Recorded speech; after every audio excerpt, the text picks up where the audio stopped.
네. 노래를 기가 막히게 잘하는 친구가 노래 자랑에 나갈 때 우리는 이렇게 얘기하죠. 너 이 대회에서 1등은 따놓은 당상이야. 예.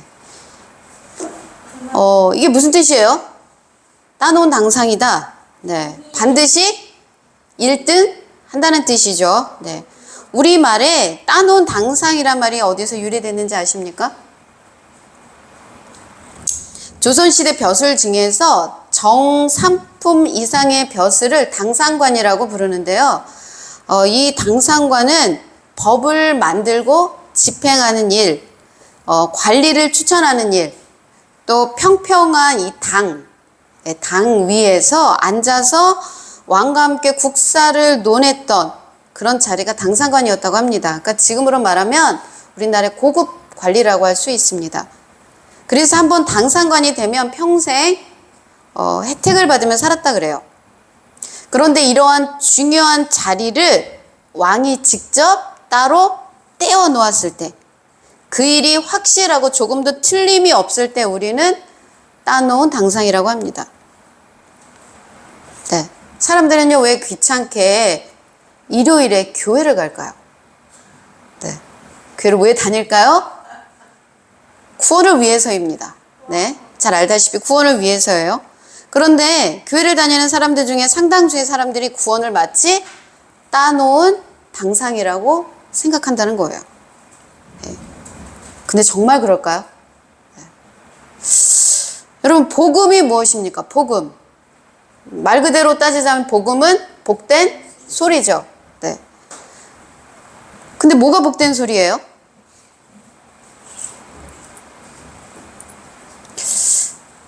이르되 주 예수를 믿으라. 그리하면 너와 내 집이 구원을 받으리라. 네. 여러분, 이것을 우리는 보통 복된 소리라 복음이라 얘기하는데, 아주 우리 성경의 이 복음을 아주 가장 집약적으로 축약적으로 나타낸 말이 로마서 16장, 오늘 본문의 말씀이죠. 여기 16장 31절에 나온 말씀이라고 할 수 있습니다. 저는요, 이 말씀을 정말 어렸을 때 정류장, 이런 버스 터미널, 이런 곳에 붙어 있는 걸 진짜 많이 봤어요. 어떤 데는 이제 가게들은 크리스찬 가게들이라든가 이런 데 또 집에 들어갔을 때 이런 문구를 진짜 많이 봤습니다. 네. 근데 사실 이 말씀이 무슨 뜻인지 좀 이해가 되십니까? 이해는 되지만 어떻게 수긍을 하십니까? 이해도 되고 수긍도 하지만 나와는 상관이 없는 일이라고 생각하십니까? 아니요. 상관이 있으니까 성경책에 있죠? 네. 그런데 여기 말씀 그대로 따지자면 예수님 믿으면 모두 구원 받는 거 맞아요? 아멘. 교회를 안 다녀도 내 마음에 예수님을 믿어요. 구원 받는 거 맞나요? 네. 오늘날 많은 사람들이 복음을 들을 때 굉장히 자기 입장에서 해석하고 이해합니다. 그리고 자기가 이해한 대로 반응하죠. 오래전 이 바울의 시대에도 그랬던 것 같아요. 오늘 사도행전 16장 말씀에서는 자기 입장에서 복음을 어떻게 사람들이 이해하고 반응했는지에 대한 여러 사람들의 군상들이 나옵니다. 네. 이 지도는 바울이 1차 전도 여행을 성공적으로 마치고 2차 전도 여행을 계획하면서 이제 다녔던 루트를 이렇게 놔둔 건데요. 네, 여기에서 보시는 큰 글씨 아시아, 비두냐, 갈라디아, 비시디아라고 했지만 여기는 다 아시아 지역이에요. 네. 그리고 저쪽 마게도냐, 지금의 마게도냐 저희가 어디죠? 그리스, 터키 지역입니다. 네, 여기서부터 뭐가 시작되죠? 대륙이 달라지죠? 오른쪽은 아시아 대륙이고 왼쪽은 유럽 대륙이 시작합니다. 네. 이 당시에는 인구가 많고 도시가 발달한 아시아 지역에 바울은 복음을 전하고 싶어 했죠. 그래서 1차 전도 여행도 아시아를 돌아갔습니다. 2차 전도 여행을 가서 이렇게 저기 보이는 쬐끄만 글씨에 드로아라는 곳까지 갔는데 아시아 쪽에 계속 길이 막혔다 그래요. 네. 도시로 들어가는 길이 계속 막혔다 그래요. 그래서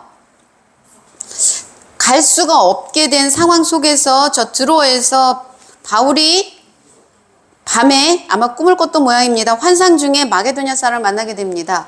와서 우리를 도라 라는 환상을 보고 여기에서 배를 타고 유럽 마게도냐로 넘어가게 됩니다. 근데 거기에 보면 네아폴리 빌립보 그렇게 써 있죠. 오늘의 그 배경은 빌립보입니다. 네아폴리는 굉장히 작은 성이고요. 좀 그래도 사람들이 많이 인구가 사는 성이 빌립보라. 네. 빌립보 성에 이제 처음으로 들어가게 됐는데 빌립보 성에서 한 사건이 생겼습니다. 바로 귀신 들린 여종을 고쳐준 거죠. 예. 착하고 좋은 일 한 거죠. 그럼에도 불구하고 어떻게 됐습니까?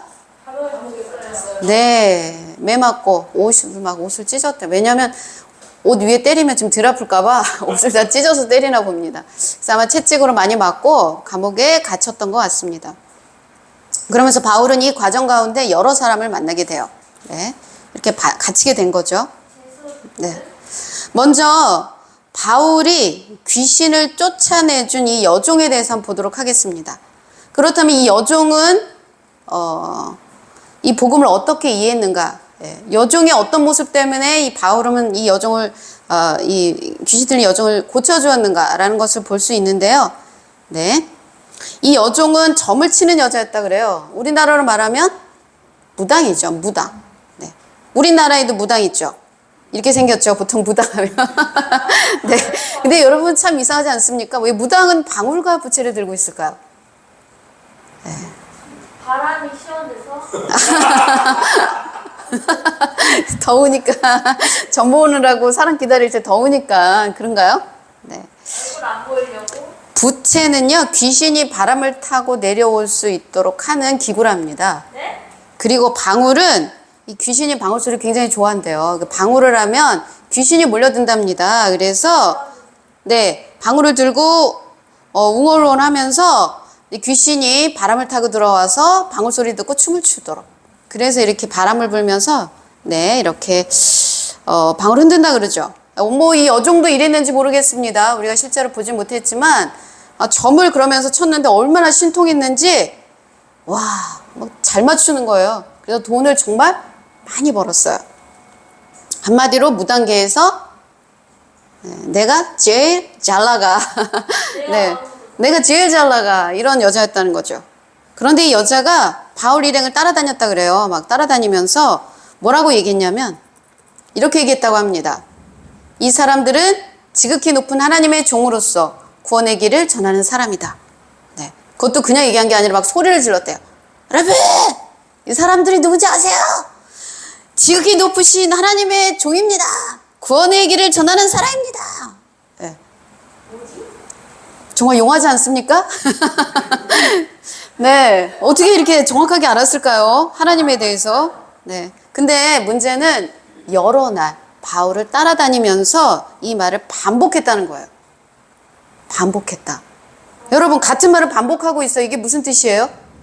여러분 사람의 말을 잘 이해해야 돼요. 같은 말을 계속 반복하고 있어요. 무슨 뜻이에요? 방해하고 있는 거 아닌가? 네, 똑같은 말을 내 가족들이 자꾸 반복해요. 엄마, 나 지금 옷이 없다고. 옷이 없어. 같은 말을 계속해요. 이게 무슨 뜻이에요? 필요하다는 거예요? 네? 옷을 사달라는 뜻이잖아요. 그러니까 이 무당이 계속 이런 얘기를 했다는 것은 진짜 하고 싶은 말이 따로 있었다는 거예요. 뭐였죠? 그쵸. 고쳐달라는 거죠. 예, 귀신에 사로잡혀서 자신의 삶이 무너져가는 그것에서부터 자기를 구원해달라는 손짓이었죠. 예. 여러분 병들고 아프고 인생에서 실패했다는 게 꼭 나쁜 것만은 아니에요. 그런 사람에게 복음은 가까워요. 네. 그래서 무당은 복음을 어떻게 이해했다고요?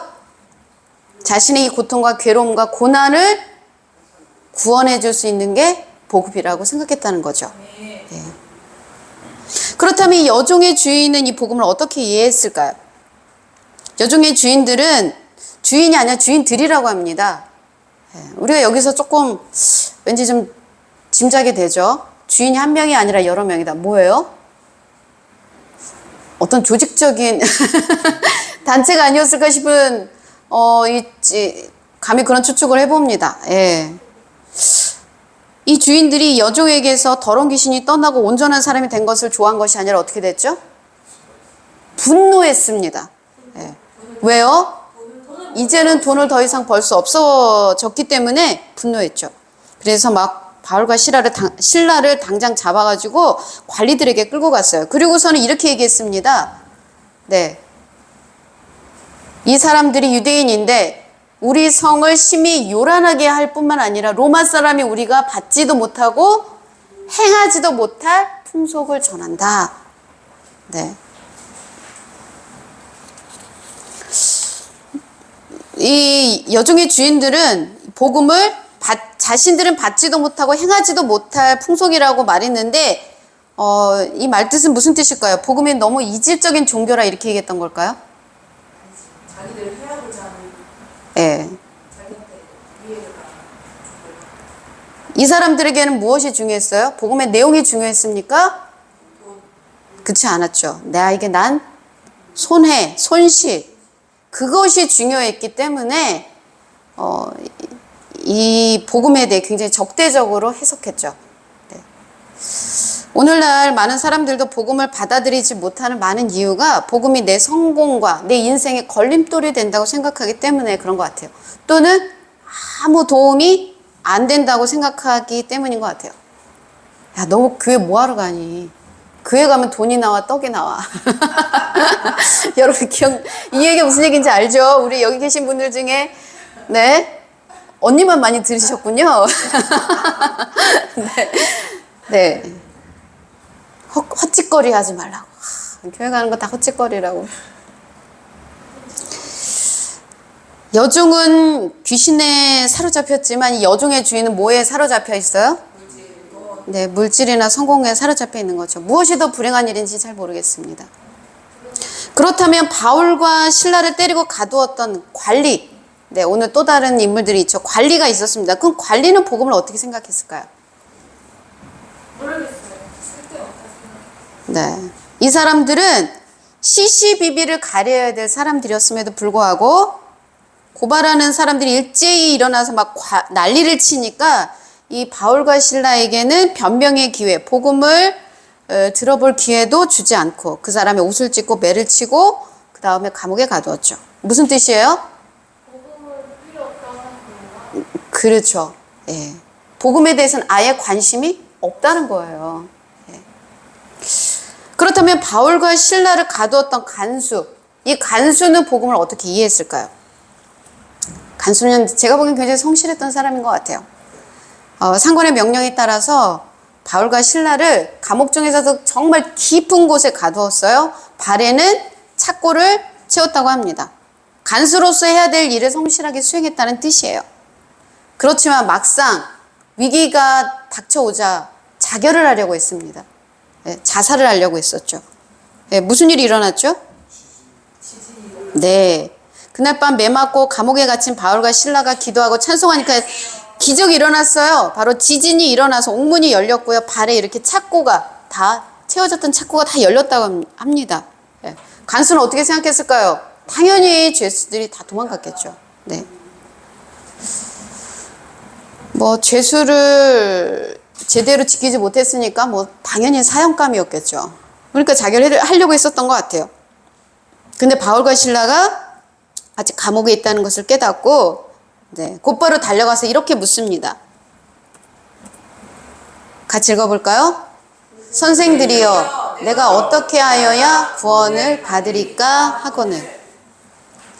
비록 인생살이에서 성급하고 서툴었지만 그는 진심으로 구원이 무엇인지 알고 싶어 했다는 거예요. 그래서 바울은 이렇게 대답해 주었습니다. 바로 제가 설교 초반에 드렸던 말씀, 이르되 주 예수를 믿으라. 그리하면 너와 내 집이 구원을 받으리라. 네.